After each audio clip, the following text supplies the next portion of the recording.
लोकसभा चुनाव 2024 के नतीजे आने के बाद महाराष्ट्र में भाजपा और शिंदे शिवसेना के महायुति खेमे में सन्नाटा छा गया था, क्योंकि उस चुनाव में महाविकास अघाड़ी ने महायुति गठबंधन को काफी बड़ा झटका दिया था। कभी महाराष्ट्र की राजनीति पर हावी रहने वाली भाजपा या कहें एनडीए के खाते में तब महाराष्ट्र की 48 लोकसभा सीटों में से महज 17 सीटें ही आई थी।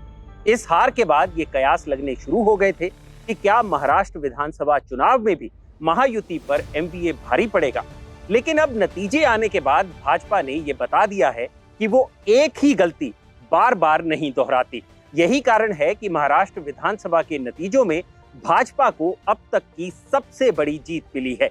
ये जीत इतनी बड़ी है कि अगर उद्धव ठाकरे की शिवसेना, शरद पवार की एनसीपी और राहुल गांधी की कांग्रेस पार्टी की सीटों के साथ साथ इंडिपेंडेंट कैंडिडेट्स द्वारा जीती हुई सीटों को भी मिला दिया जाए, तब भी भाजपा की अपनी सीटें ही इन दलों से लगभग दोगुनी है। लेकिन अब सवाल ये उठता है कि महाराष्ट्र में लोकसभा चुनाव में मुंह की खाने के बाद भाजपा ने ऐसी क्या स्ट्रेटेजी अपनाई जिसकी वजह से विधानसभा चुनाव के सारे समीकरण ही बदल गए। इस वीडियो में बात करेंगे उन्हीं फैक्टर्स की जिसने महायुति को महाराष्ट्र में इतनी बड़ी जीत दिलाई, और जानेंगे कि कैसे भाजपा ने महाराष्ट्र चुनाव के लिए अपनी पूरी रणनीति ही चेंज कर डाली। नमस्कार, मैं हूं भूपेंद्र सोनी और आप देख रहे हैं खबर गांव। भाजपा की जीत का पहला कारण रही महिला वोटर्स। लोकसभा चुनाव के बाद भाजपा को समझ आ गया था कि उन्हें महाराष्ट्र में अपनी रणनीति में बड़े स्तर पर सुधार करना होगा, क्योंकि इस चुनाव में उनके लिए करो या मरो वाली स्थिति थी। ऐसे में भाजपा ने चुनाव से पहले महिला वोटर्स को खुश करने के लिए माझी लाडकी बहन योजना लॉन्च की। इस योजना का इम्पैक्ट भाजपा मध्य प्रदेश चुनाव में पहले ही देख चुकी थी, जहां इसे लाडली बहना योजना के नाम पर लॉन्च किया गया था। इस स्कीम के तहत महाराष्ट्र में 18 से 65 साल की महिलाओं को सरकार ने हर महीने 1500 रुपए भत्ता देना शुरू किया, और साथ ही ये ऐलान भी किया कि अगर महायुति गठबंधन चुनाव जीतता है तो इस रकम को बढ़ाकर 2100 रुपए कर दिया जाएगा। इस स्कीम का लाभ लगभग 2 करोड़ 25 लाख महिलाओं को मिला, और चुनाव से पहले हर महिला के खाते में 7500 रुपए डाले जा चुके थे। महिला वोटर्स में इस बार 6% की बढ़ोतरी थी, जिनमें 62 लाख ऐसी महिलाएं भी शामिल हैं जिन्होंने पहली बार वोट किया। और अब चुनाव के नतीजों से ये साफ है कि इस स्कीम ने भाजपा और शिंदे शिवसेना को काफी ज्यादा फायदा पहुंचाया। भाजपा की जीत का दूसरा कारण रहा आरएसएस। 2024 के लोकसभा चुनाव के दौरान महाराष्ट्र में भाजपा की हार का एक कारण आरएसएस की नाराजगी को भी बताया गया था, लेकिन इस बार भाजपा ने विधानसभा चुनाव में उतरने से पहले ही आरएसएस के साथ अपने रिश्तों को सुधारने पर काम किया।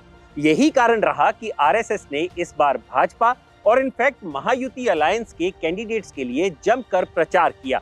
इस चुनाव में भाजपा की जीत को सुनिश्चित करने के लिए आरएसएस ने अपने 37 संगठनों को चुनाव में पूरी तरह झोंक दिया। आरएसएस ने इस बार वोटर्स तक सीधे पहुंचने की रणनीति बनाई और जुलाई महीने से ही अपनी इस रणनीति पर काम करना शुरू किया। आरएसएस के महासचिव अतुल लिमये को भाजपा के चुनाव प्रचार से जुड़ने की जिम्मेदारी दी गई, जिन्होंने नितिन गडकरी और देवेंद्र फडणवीस के साथ मिलकर राज्य में 70 से ज्यादा जनसभाओं को संबोधित किया।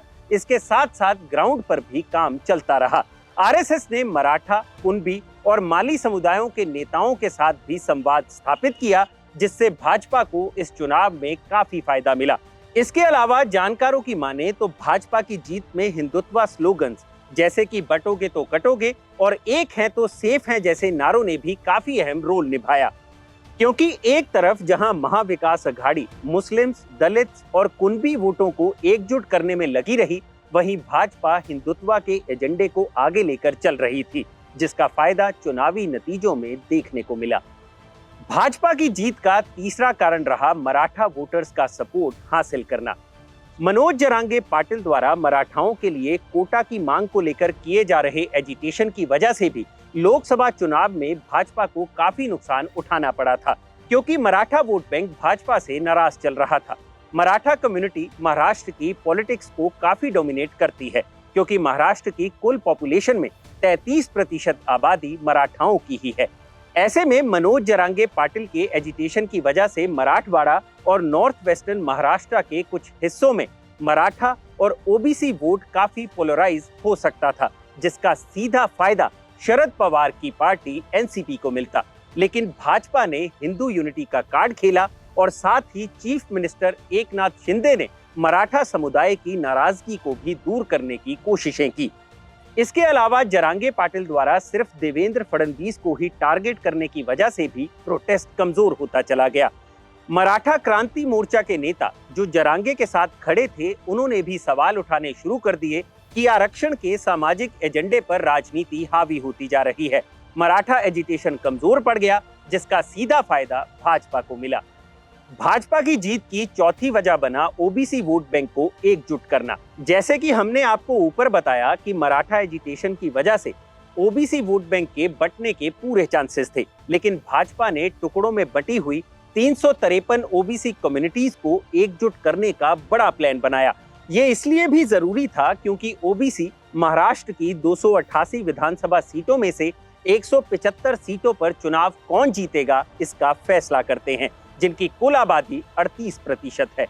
खैर, महाराष्ट्र चुनावों में केंद्रीय मंत्री भूपेंद्र यादव और राज्य के प्रमुख नेताओं ने ओबीसी वोट बैंक को बीजेपी से जोड़ने के लिए बड़े स्तर पर रणनीति बनाई। इस प्रक्रिया में पार्टी ने ओबीसी आयोग को 7 जातियों या उपजातियों को केंद्रीय ओबीसी सूची में शामिल करने का प्रस्ताव भी दिया। इस माइक्रो मैनेजमेंट ने महायुति के पक्ष में चुनावी मैदान में अहम भूमिका निभाई।